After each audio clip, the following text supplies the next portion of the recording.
This is pretty much a dream for us. Our family has been coming to school here since the late 30s. This is an extended family. It's not just about an education. This family, this relationship extends way past college. It's been 40 years, 50 years for me, and the concept of the duck is simply something that represents Oregon. It'll be here forever.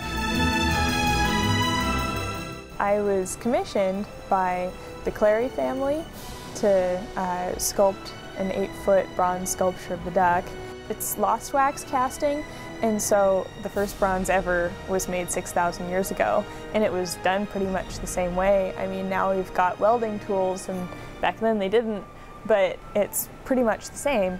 And so lost wax, it starts out with a clay original, and so that's what I do, is I sculpt in clay. So now we take a rubber mold off of the surface of the clay sculpture, and it creates a negative pattern of the sculpture I've created. From the initial rubber mold, what we'll do is we'll heat wax to about 800 degrees and pour that into the rubber. It'll recapture all of that detail that I sculpted into clay into a positive form again, and so it's basically recreating my sculpture in wax. So like the duck monument, it's in about, 25 different pieces and reassembled later. Then we'll build that up with a material called silica sand, and so layer by layer we'll create this shell mold around the wax.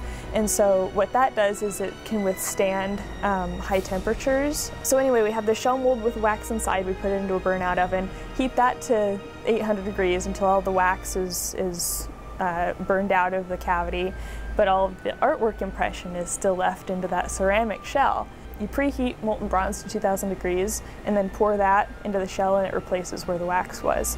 We break off the shell, weld everything back up together, sand and grind the seam lines so you can't even tell that it's been worked on at all. The final step in the process is called patina, and it's the color. It's not like you just paint it. It's a real technique and art involved in and of its own to really color a sculpture and make it rich and bring out the qualities in the metal that you want to really highlight. That whole process, it takes a long time, and it takes a lot of people who are really good at what they do.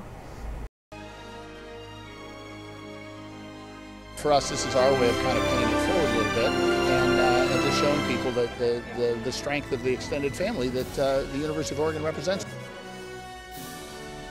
Their vision is to bring people together and to have a destination on campus for people to gather around. It's not about me, it's not about anybody in particular, it's about everybody and about duck fans in general.